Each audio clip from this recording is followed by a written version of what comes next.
I want to know how. Let's read this in Acts. The scripture in Acts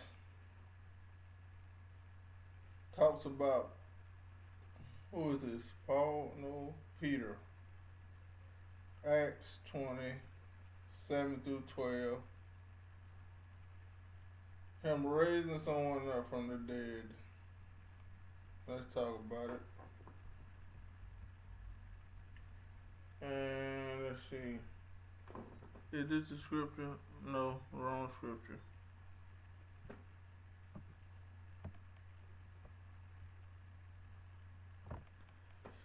It's this one. Oh, now let's look at it. Talk about how Peter raised someone from the dead.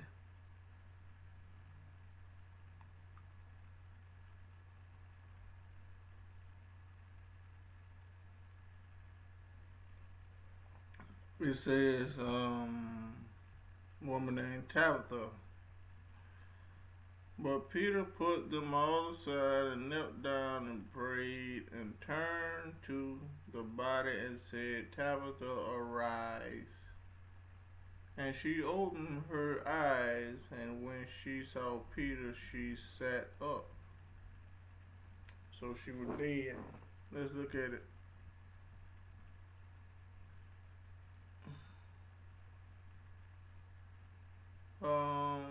Okay.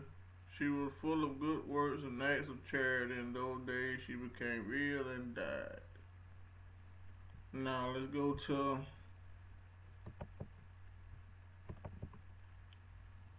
Second Kings. Let's look at what Elijah did.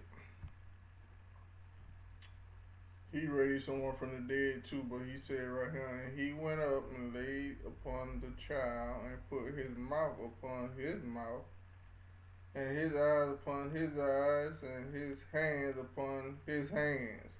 And he stretched himself upon the child, and the flesh of the child waxed warm. And then he returned and walked in the house and to and fro, and when he went up and stretched himself upon him, and the child sneezed 7 times, and the child opened his eyes. So Elijah did something that we would call today something like CPR on the child. But Peter just, I don't know what Peter did, to be honest with you. But this is called necromancy. This is raising the dead. It says necromancy is the practice of magic involving communication with the dead, either by summoning their spirits and apparitions, visions, or raising them bodily for the purpose of divination. I'll keep going. Imparting the means to foretell future events, discover hidden knowledge to bring someone back from the dead, or to use the dead as a weapon, sometimes referred to as death magic. The term may also sometimes be used in a more general sense to refer to black magic or witchcraft. Now,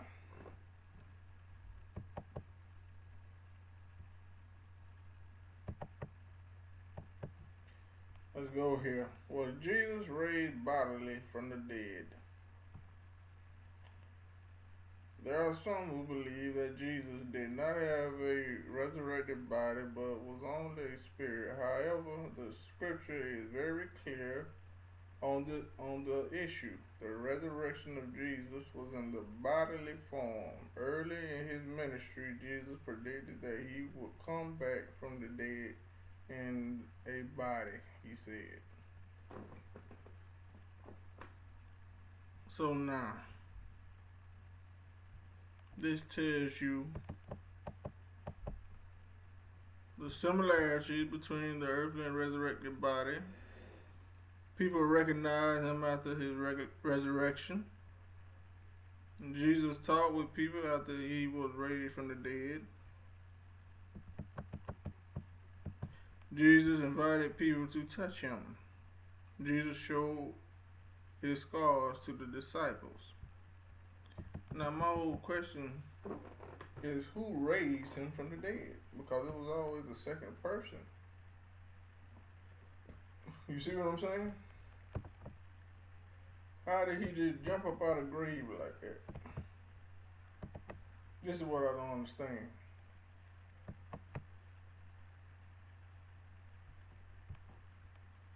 Who made Jesus jump up out that grave like that?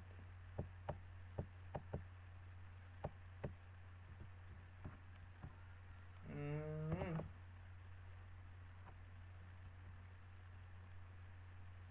Whoever did it was practicing necromancy.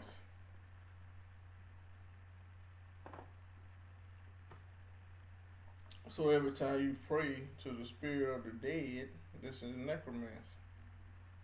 You know that, don't you? See what y'all praying to a fallen angel.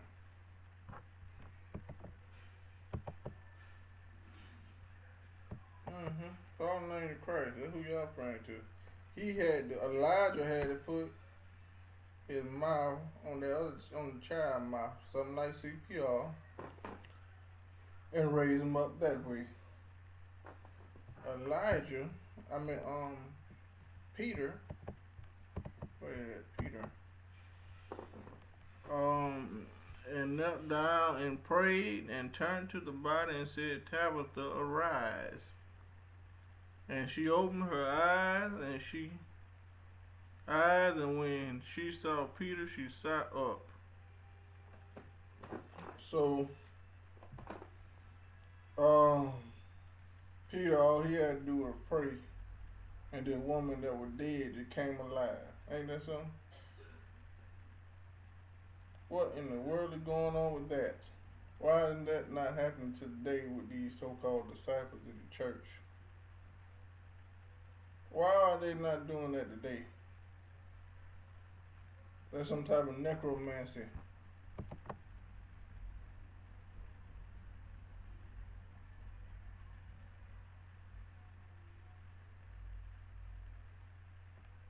Necromancy. Now, who raised Jesus up? Who made his corpse jump up out that grave and start back living again? I'm just asking. Summary. From the accounts in Scripture, we can see that Jesus' resurrection was bodily. We discover this in two ways. First, is Jesus' own testimony. Jesus made it clear that he was not a disembodied spirit. Second, the things that Jesus did. He did things only a person having a body could do. Jesus walked. He showed his disciples the prints of the crucifixion of his body. He breathed and ate. Consequently, both of the words and his deeds testify to him the fact that his resurrection was bodily. This is what it says. Now I know that the story is a lie. And if it is true, they were using necromancy, so he was zombie-like, zombie fallen angel. But I want to know who raised him up because it was always more than one person.